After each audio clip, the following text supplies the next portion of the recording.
Hey everyone, my name's Goldfire Prime, and welcome back to the show. So today what I have for you guys is a bit of a special one. Today we're going to be reviewing the Transformers Bumblebee Energon Ignitors Legends class Bumblebee. Now, what makes this figure special? Well, this figure, at least the version that they made in like the Camaro instead of the Volkswagen Beetle one that we're reviewing. Like, I had that figure, and that was back in the good old days of Bone Bastion.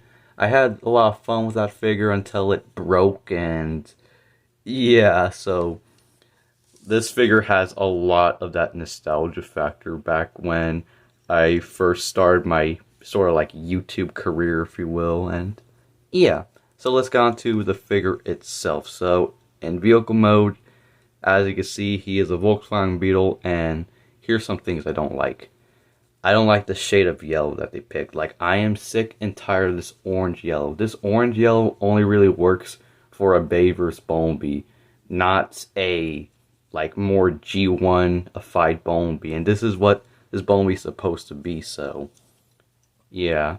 And also, I don't even think a real Volkswagen Beetle is this long. Now, I know in G1, like, it was like a bit disfigured, but even like a real Volkswagen Beetle, I still don't think it's this long. Like, it just doesn't really look right to me. But things I do like, however, are the painted metallic turquoise windshield and windows.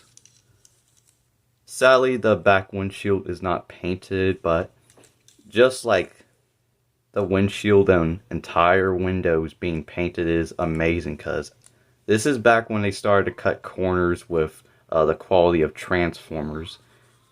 And of course, he does have painted silver headlights and painted silver bumper. And sadly, there's no paint applications on the back. And of course, how does this figure roll? Well, it uses the mushroom peg wheels, and it does not roll for shit. But I got the energon ignitors thingy.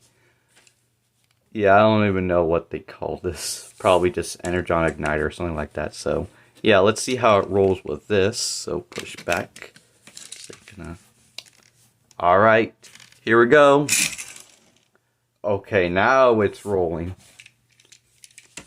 So, without further ado, let's transform Bumblebee in his robot mode. Now, transformation, first thing you want to do is you unpeg the legs like so, and you fold them down.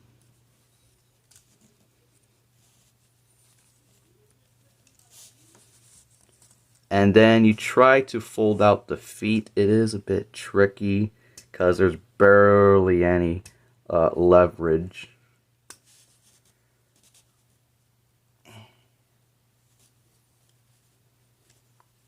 There you go. Do the same for the other leg, like so.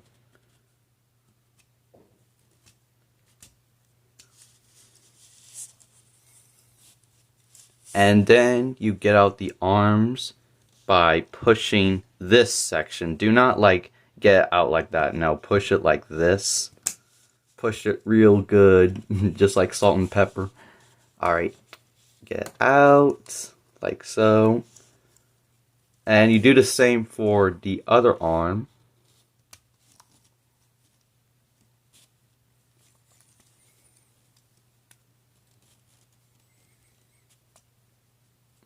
Once you have done that, you then fold the front of the Volkswagen Beetle mode down, like so, until you hear a click. And here you have Bumblebee transformed in his robot mode. So, his robot mode, when it comes to design and sculpt, it looks great, but when we get to paint apps, like, it looks awful. So his head sculpt is really nice. It is very movie accurate.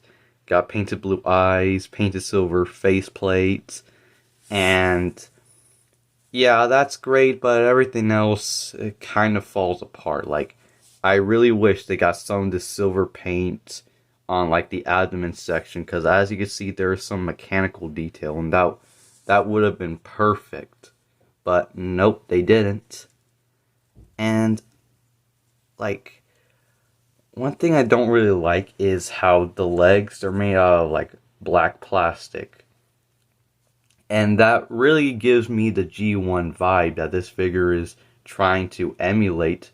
So they could have painted the arms black instead of like this weird dirty silver. Like, I know that's not really movie accurate, but like still, it would have looked a lot better, at least to me. But as I said, the overall like design and sculpt is really good. At least it just needs way better paint.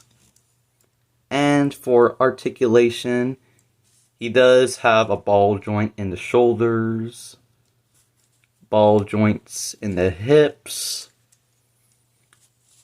hinge in the knee, and you even got a hinge in the ankle that goes up and down.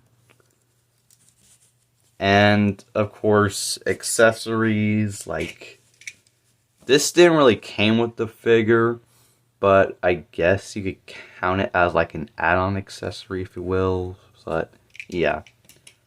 So let's get on to size comparison.